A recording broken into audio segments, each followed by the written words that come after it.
El soldado ha necesitado poseer unas adecuadas cualidades físicas para poder hacer frente a la dureza de su profesión. Incluso hoy, disponiendo de los más sofisticados medios de combate, debe desarrollar un notable esfuerzo físico para el que ha de prepararse.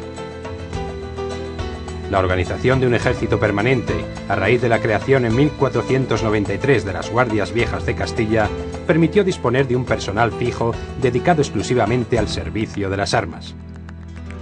Una gran parte del éxito de los tercios fue la completa instrucción recibida por sus soldados. Las largas horas de instrucción y aquellos interminables combates que duraban desde la salida a la puesta del sol harían que, poco a poco, fuesen mejorando las cualidades físicas de los soldados. Durante el siglo XVII, la decadencia de la más temida infantería del mundo marcó el casi olvido de lo que fue una instrucción fundamental en estas fuerzas, la preparación física. Las tácticas empleadas en el siglo XVIII no exigían muchas facultades físicas al combatiente. Los ejércitos avanzaban lentamente para evitar que se rompiese la formación y se escogían terrenos llanos o poco accidentados para presentar batalla. En el siglo XIX, Melchor Gaspar de Jovellanos elaboró un proyecto de educación pública en el que apuntaba la necesidad de instaurar la educación física en el sistema escolar y propugnaba la creación de escuelas de educación física para la formación de maestros e instructores.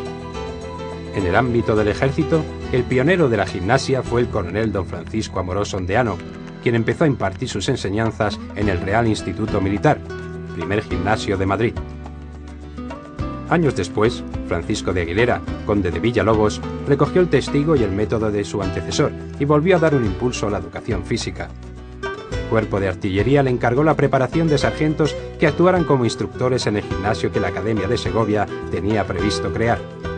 Sería el Cuerpo de Ingenieros el primero en decidirse a actuar comisionando al capitán don José Aparici Viedma a París a estudiar los métodos que aplicaba el ejército francés. A su regreso, se creó el Gimnasio de Guadalajara, donde en abril de 1847 se terminó el primer curso de instructores de educación física. La tenacidad del diputado don Manuel Becerra y Bermúdez permitió que en 1887 se creara la Escuela Central de Profesores de Gimnástica.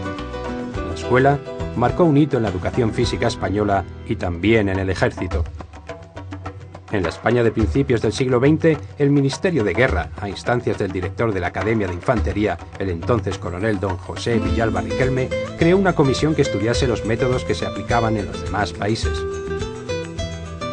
Así, en 1910, el capitán don Federico Gómez de Salazar y el capitán médico don Federico González de Leito se trasladan a Estocolmo, Suecia, y a Joinville de Pont, Francia, con el fin de estudiar el método de gimnasia sueca. En 1911 quedó aprobado el primer reglamento provisional de gimnasia para infantería. El reglamento fue acogido con entusiasmo, pero pronto empezaron a surgir inconvenientes para su aplicación. Esta circunstancia haría que cada vez se sintiese más la necesidad de crear una escuela militar de gimnasia, y fue en la Academia de Infantería donde se despertó con más fuerza esta inquietud. El profundo conocimiento del coronel Villalba de lo que debía de ser la enseñanza militar hicieron que la primera disposición que dictase como ministro de la guerra fuese la creación de una escuela de gimnasia.